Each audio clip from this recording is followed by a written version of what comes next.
నమస్తే, నేను మీ కుప్ప పద్మిని. ఇన్నాళ్ళు మీ సపోర్ట్‌ని నాకు అందిస్తూ, మీ ప్రేమని నాకు అందిస్తున్న ప్రతి ఒక్కరికి కృతజ్ఞతలు. ఇప్పుడు చూడబోతున్న ఈ వీడియో కూడా ఖచ్చితంగా మీకు ఉపయోగపడుతుంది. లైక్, షేర్ అండ్ సబ్స్క్రైబ్ చేసి మీ ఇష్టాన్ని అలాగే మీ సపోర్ట్‌ని నాకు అందించండి. అలాగే ఈ వీడియో పట్ల మీ అభిప్రాయాన్ని కామెంట్ సెక్షన్‌లో కామెంట్ చేసి నాకు తెలియజేయండి. నమస్తే. Welcome to our channel. నేను కుప్ప పద్మిని. ప్రస్తుతంతో పాటు ప్రముఖ ఆధ్యాత్మికవేత్త, నారీసేన ఫౌండర్, దత్త ఉపాసకురాలు శ్రీమతి లతా దత్త గారు మనతో పాటు ఉన్నారు. మాట్లాడతాం. నమస్తే అక్క. జై గురుదత్తారా. శ్రీ గురుదత్త అక్క. ద్విజప్రియ సంకష్టహర చతుర్థి రాబోతోంది, బుధవారం రాబోతోంది. అసలు కాంబినేషన్ అద్భుతమైనటువంటి కాంబినేషన్. ఎందుకంటే హస్తా నక్షత్ర యుక్తంగా రాబోతోంది. ఆ రోజు హస్తా నక్షత్రం ఉంది. హస్తా నక్షత్రం అంటే గణపతి నక్షత్రం అని చెప్తూ ఉంటారు. హస్తా నక్షత్రము, బుధవారము, సంకష్టహర చతుర్థి. మరి ఒకసారి చెప్పండి అక్క, ఈ రోజున ఎలా వినియోగించుకోవచ్చు? 3 కలిసి వచ్చాయి పద్మిని. చాలా అద్భుతమైన రోజు అని చెప్పుకోవచ్చు. చాలా రేర్ అలా బుధవారము హస్తా నక్షత్రంతో కలిపి రావటం. అంతే అక్క, చాలా బ్యూటిఫుల్ గా వచ్చింది. హస్తా నక్షత్రం ఉదయం 7:33 వరకు ఉంది. అంటే మనకి సూర్యోదయానికి ఏది ఉందో అదే కదా ప్రమాణం. అదే ప్రమాణంగా తీసుకుంటాం మనం. అయితే ఎవరైతే ఆ రోజు విఘ్నేశ్వరుని పూజిస్తారో వాళ్ళకి ఈ జన్మలో ఉండేటటువంటివి విఘ్నాలన్నీ కూడా తొలగిపోతాయి. అంత అద్భుతమైన రోజు మళ్ళీ జీవితంలో రాదు అని చెప్పుకోవచ్చు. ఎందుకు అనంటే హస్తా నక్షత్రము, బుధవారము, చతుర్థి 3 కలిసి వచ్చాయి. ఇంకా ఆ రోజు మీ ఇంటి దగ్గరలో ఉండే విఘ్నేశ్వరుడు ఆలయాలకు వెళ్ళండి. సామూహికంగా చేయిస్తూ ఉంటారా? ఇప్పుడు మాకు బాబా గుడిలో ఎప్పుడు కూడా సంకటహార చతుర్థి చేస్తాం. అసలు చేసి చక్కగా విఘ్నేశ్వరుడికి అభిషేకం చేస్తాము. అందరూ కూడా ఉండ్రాలు చేసి తీసుకొస్తారు. కుడుములు అని కూడా అంటాం కదా మనం. కుడుములు, ఉండ్రాలు కూడా తీసుకొచ్చి నైవేద్యంగా పెడతారు. ఏమీ లేకపోతే బెల్లం ముక్క పెట్టినా కూడా విఘ్నేశ్వరుడికి చాలా ఇష్టం. కొబ్బరికాయ కొట్టుకొని బెల్లం ముక్క నైవేద్యంగా పెట్టుకున్నా కూడా ఎంతో ప్రీతి. గరిక తీసుకొచ్చి ఒక్కసారి ఇంత ఇలా పెట్టితే కూడా ఆయన చాలా సంతోషిస్తాడు అనమాట. గరిక పూజ చేస్తాం కదా, అసలు చాలా విశేషంగా ఉంటుంది గరిక పూజ. ఆయన గరిక అంటే ఇష్టం కాబట్టి గరిక పూజ కూడా చేస్తారు. ఇలాంటి రోజు ముఖ్యంగా గరిక పూజ చేస్తుంటారు విఘ్నేశ్వర దేవాలయాల్లో. ఎందుకంటే 1,00,000 గరికని, లేదంటే అలా కౌంట్ పెట్టుకొని 1,08,000 గరికని కూడా పెట్టుకొని చేస్తూ ఉంటారు విఘ్నాలు తొలగటానికని. ఇలాంటి అద్భుతమైన రోజు మళ్ళీ రాదు.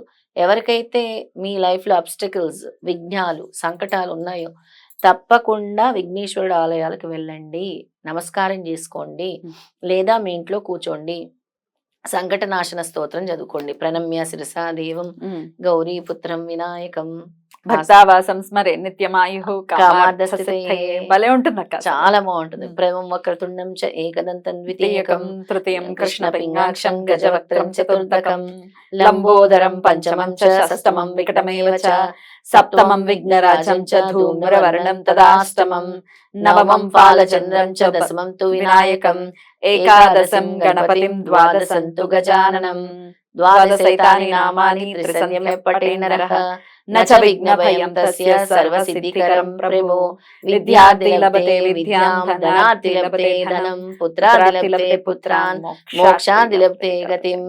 అన్ని ఇందులోనే చెప్పారు. అన్ని వచ్చేసాయి. పుత్రుడు కావాలన్నా నమస్కారం, ధనం కావాలన్నా చేయండి. పుత్రాది లభితే పుత్రాన్, ధనార్థి లభితే ధనం, మోక్షాది లభితే గతిం, ముక్తిం అన్ని కూడా చెప్పారు స్వామి అందులో. అందుకే చక్కగా ఈ సంకట నాశన స్తోత్రాన్ని చదువుకోండి. ఆ రోజు ఏమి రాకపోతే ఓం గం గణపతి నమః అనుకుంటూ ప్రార్థన చేయండి విఘ్నేశ్వరుణ్ణి. చక్కగా ఆయనకి నైవేద్యం పెట్టుకోండి. ఆ రోజు మాత్రం దీన్ని ఫాలో అయిన వాళ్ళకి ఎటువంటి విజ్ఞాన సంకటాలు ఉన్నా పోతాయి. రైట్. అయితే సాయంత్రం చేసుకోవాల్సినటువంటి పూజ, పొద్దునుంచి అంతా ఉపవాసం ఉంటారు. సాయంత్రం చిత్తా నక్షత్రం కూడా వస్తుంది. చిత్తా నక్షత్రం ప్రత్యేకించి శ్రీపాద శ్రీవల్లభుల నక్షత్రం కదక్క? అవును, శ్రీపాద శ్రీవల్లభ స్వామి నక్షత్రం చిత్తా నక్షత్రము. కానీ గణేష్ చతుర్థి రోజే పుట్టారు ఆయన, వినాయక చవితి రోజే ఆయన పుట్టారు. కాబట్టి వాళ్ళ జన్మదినం కూడా చెప్పుకోవచ్చు. ఇద్దరు ఒకటే, వేరు వేరు కాదు. ఇక గురువు అనుగ్రహం కావాలనుకున్న వాళ్ళు కూడా ఆ రోజు చిత్తా నక్షత్రం రోజు విఘ్నేశ్వరుని పూజించినా కూడా శ్రీపాద వల్లభుని పూజించినట్టే. ఇక శ్రీపాద శ్రీవల్లభ స్వామిని కూడా ప్రత్యేకంగా మీరు పూజించుకోవచ్చు చిత్తా నక్షత్రం రోజు. విశేషంగా ఆయనకి శ్రీపాద శ్రీవల్లభ స్వామికి దిగంబర దిగంబర శ్రీపాద వల్లభ దిగంబర దిగంబర దిగంబర అవధూత చింతన, ఇది ఈ స్తోత్రం చదువుకోండి. అవధూత చింతన దిగంబర, మీ చింతనల్ని దూరం చేసేటటువంటి రోజు ఆ రోజు కాబట్టి ఈ స్తోత్రాన్ని చదువుకోండి, 108 సార్లు చదువుకోండి. దిగంబర దిగంబర శ్రీపాద వల్లభ దిగంబర, దిగంబర దిగంబర అవధూత చింతన దిగంబర అని చదువుకోండి శ్రీపాద శ్రీవల్లభ స్వామికి. ఆ రోజు హస్త నక్షత్రం అంటే మా అమ్మాయిది హస్త నక్షత్రం, ప్లస్ ద్విజ ప్రియ అని వచ్చింది కదా, ప్రియా కూడా మా అమ్మాయి పేరు, ప్రియనయని. నయని ప్రియ, ప్రియనయని, ప్రియనయని దాని పేరు. బ్యూటిఫుల్. అయితే పాపకు కూడా చెప్పండి. పాపకు కూడా చెప్తాను. దానికి ఎందుకో విఘ్నేశ్వరుడు అంటే చాలా ఇష్టం, ఆ కనెక్షన్ అన్నమాట. అద్భుతం అద్భుతం. అయితే పొద్దున్న నుంచి ఉపవాసం ఉండి చేసుకోవాల్సినటువంటి పూజ, ఒకవేళ ఉపవాసం ఉండలేని వాళ్ళ పరిస్థితి ఏంటి? ఉపవాసము ఉండలేని వాళ్ళు తినొచ్చు ఏ రోజు కూడా, అంటే షుగర్ బీపీలు ఇవన్నీ ఉన్నాయి కదా పద్మిని, వాళ్ళు ఫ్రూట్స్ ఇలాంటివన్నీ తీసుకోవచ్చు, లఘువుగా ఏదైనా తీసుకోవచ్చు. అలాగా పాలు, ఫ్రూట్స్, అల్పాహారం లాగా కూడా తీసుకోవచ్చు. రైట్. అయితే షోడశోపచార పూజలు అంటే 16 రకాల ఉపచారాలతో స్వామిని పూజించడం అనేది సర్వసాధారణంగా చూస్తాం. అవును. పూజా స్టోర్స్ లో ఈ సంకష్టహార చతుర్థి వ్రతకల్పం కానీ లేకపోతే ఆ పూజ ఎలా చేసుకోవాలో చాలా ఈజీగా దొరికిపోతుంది. చాలా ఈజీగా దొరుకుతుంది. అసలు ఏమీ తెలియలేదు అనుకో పద్మిని, ఏం అవసరం లేదు.